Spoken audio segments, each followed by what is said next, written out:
Buenas tardes a todos, soy Javier Peñapoza, vuestro profesor del ámbito científico-tecnológico del curso de grado en ESO, de nivel 1, y vengo a presentaros esta cuarta clase virtual de esta segunda evaluación del curso académico 2015-2016, donde vamos a ver el tema 2 del bloque temático 2 de la asignatura de tecnología, la madera.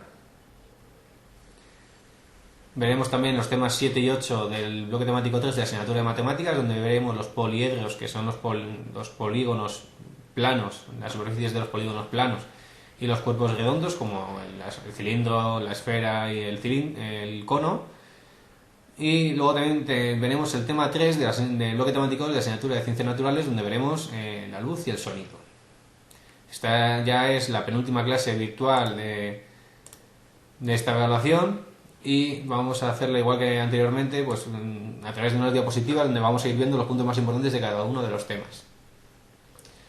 Empezamos por la asignatura de tecnología, donde vamos a ver la madera. Recordad, respecto a la constitución y las propiedades de la madera, que la madera está formada fundamentalmente por celulosa, que es lo que conforma su esqueleto, y la lignina, que es lo que le da rigidez.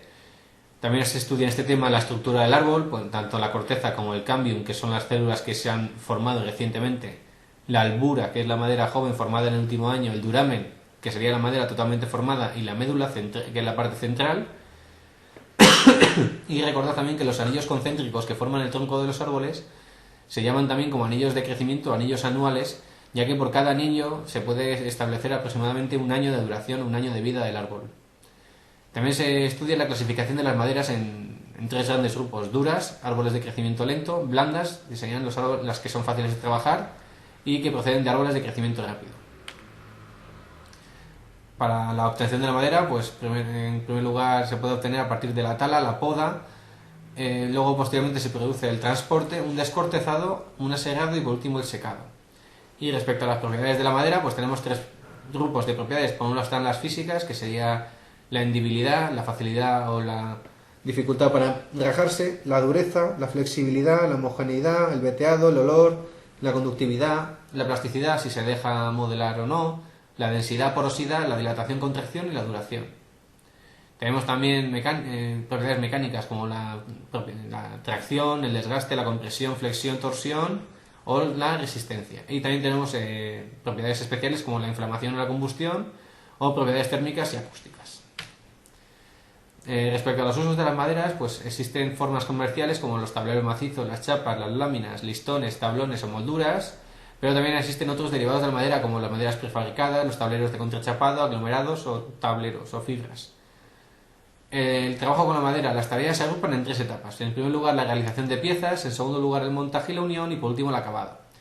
Para llevar a cabo este tipo de trabajo se usan multitud de herramientas, tanto para medir como para marcar, trazar, sujetar, cortar, devastar, afinar, etc. Y respecto al impacto ambiental, para evitar la desaparición masiva de los bosques, se puede realizar una explotación racional, que implique la reforestación de árboles que se han talado. Con esto damos por finalizado este tema de la asignatura de tecnología y vamos a pasar a estudiar los temas 7 y 8 de la asignatura de matemáticas. Empezamos por el tema 7, donde vamos a estudiar los poliedros, que son cuerpos limitados por polígonos planos llamados caras. Los elementos de los poliedros son las caras, aristas, los diedros, que sería la superficie comprendida por dos caras, los triedros, los vértices y los ángulos del poliedro. Y se clasifican en dos grandes grupos: poliedros regulares, que tienen todas sus caras de la misma forma, el mismo polígono regular, y regulares, que no tienen todas sus caras iguales. Los polígonos regulares, según el número de caras, se pueden llamar tetraedros, cubos, hexaedros, octaedros, etc.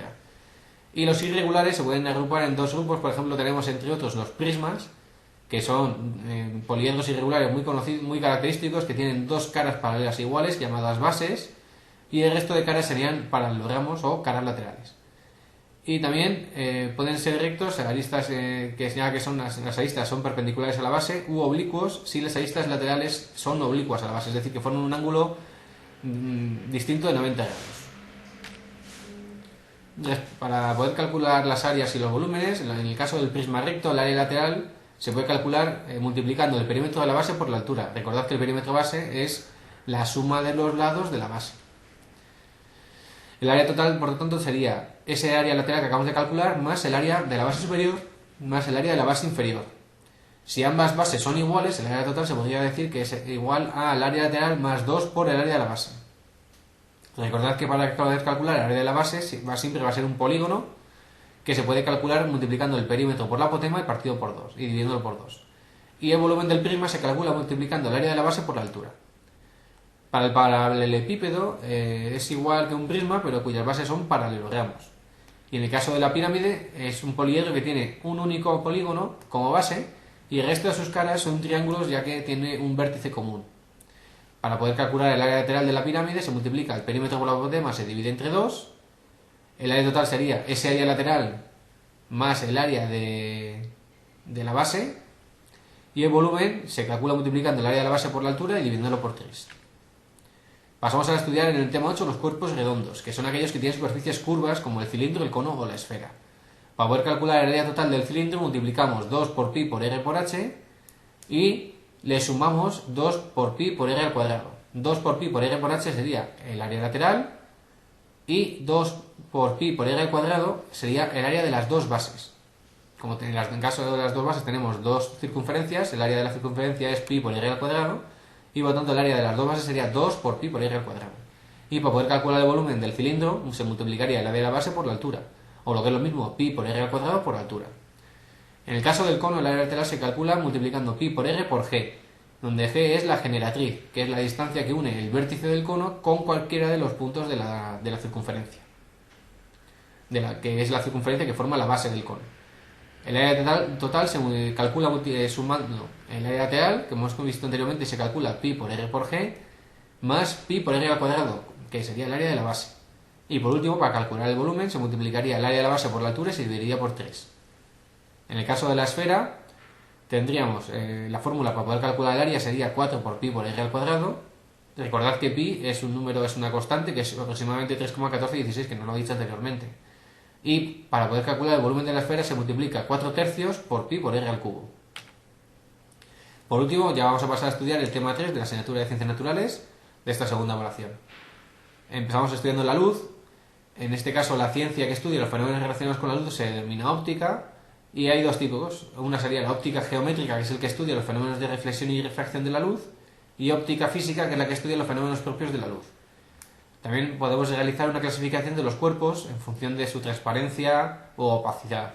De esta forma tenemos cuerpos transparentes, que son los que permiten el paso de la luz, al 100%, prácticamente completamente, opacos si no dejan el paso de la luz a través de los mismos, y translúcidos si dejan pasar la luz, pero no permiten ver con claridad a través de ellos.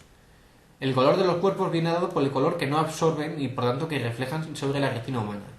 Y también estudiamos en este tema las leyes básicas de la óptica geométrica. La luz se propaga en línea recta. Cuando un rayo incide sobre una superficie se refleja de manera que el ángulo de incidencia es igual al ángulo de reflexión, y cuando un rayo atraviesa los medios distintos sufre un fenómeno denominado refracción. La reflexión de la luz se define como cuando un rayo alcanza una superficie y cambia de dirección, es decir, un cambio de ángulo. Y los elementos a reconocer en este proceso de reflexión sería pues, el punto de incidencia, la normal, o un ángulo de incidencia y el ángulo de reflexión. Respecto a la refracción, en este caso se produce un cambio de dirección, pero cuando un rayo pasa a través de un medio transparente a otro medio transparente distinto. Se puede calcular a través de la ley de Snell, que dice que el seno del ángulo de incidencia partido por el seno del ángulo de refracción es igual a n2 partido de n1, donde n es el índice de refracción y se calcula dividiendo la velocidad de la luz en el vacío y su velocidad en el medio. Por lo tanto, n2 y n1 es el índice de refracción para cada uno de los dos medios en los que estamos estudiando. También estudiamos los espejos, que pueden ser planos o esféricos. En el caso de los esféricos hay dos tipos, cóncavos y convexos. Y en este tipo de espejos existen en los mismos una serie de leyes de reflexión en espejos. De esta forma, un rayo paralelo al eje se refleja pasando por el foco. Un rayo que pasa por el foco luego se refleja paralelo al eje. Todo el rayo que pase por el centro de la curvatura no se desvía. Y la construcción de las imágenes en los espejos cóncavos, si el objeto está muy lejos y el centro de curvatura C, la imagen es real, puede ser invertida y menor que el objeto. Si el objeto se sitúa entre C y el espejo, la imagen es virtual, directa y mayor que el objeto. Y si el objeto está entre C y el foco, la imagen es real, está invertida y es mayor que el objeto. En este tema también estudiamos las lentes, que son cuerpos transparentes y que se clasifican en dos grandes grupos, convergentes y divergentes.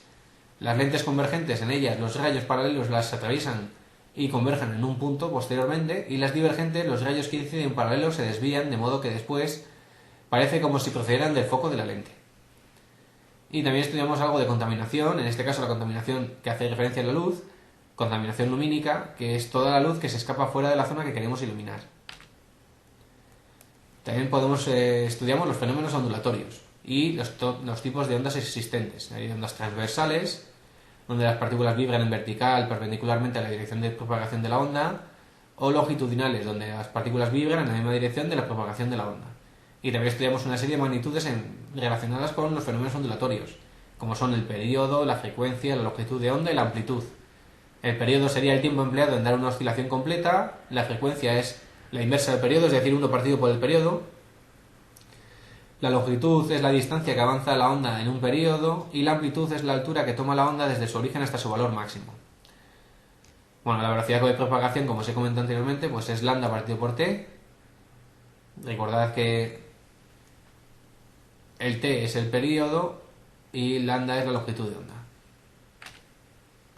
Bueno, y como la frecuencia es la inversa del periodo, la velocidad de propagación también se puede definir como lambda por f, es decir, la frecuencia por la longitud de onda. También estudiamos un poquito el sonido, que este se produce cuando hacemos vibrar un cuerpo, y también tiene una serie de características como el tono, el timbre o la intensidad. Los sonidos son agradables y su movimiento se produce a través de una vibración y por lo tanto es periódico. Por otro lado, los ruidos suelen ser desagradables, excesivos y molestos también a veces, cuyos sonidos, sus vibraciones no son periódicas. La contaminación acústica es el exceso de sonido que altera las condiciones normales del ambiente de una determinada zona. Para solucionarla, algunos de los planes son protecciones auditivas, barreras, pantallas acústicas o aislamientos. Bueno, pues con esto daríamos por finalizada esta cuarta clase virtual de esta segunda evaluación. Espero que os haya servido o sea útil para poder determinar cuáles son los puntos más importantes de los temas que hemos tratado en esta clase virtual, y recordaros que ya solamente nos queda la clase virtual de la próxima semana para poder acabar esta segunda evaluación, y os animo a que vayáis estudiando y vayáis recopilando alguna duda si es que la tenéis, ya que os recuerdo que podéis poneros en contacto conmigo para resolverlas todas ellas. Un saludo y nos vemos por aquí la semana que viene. Hasta luego.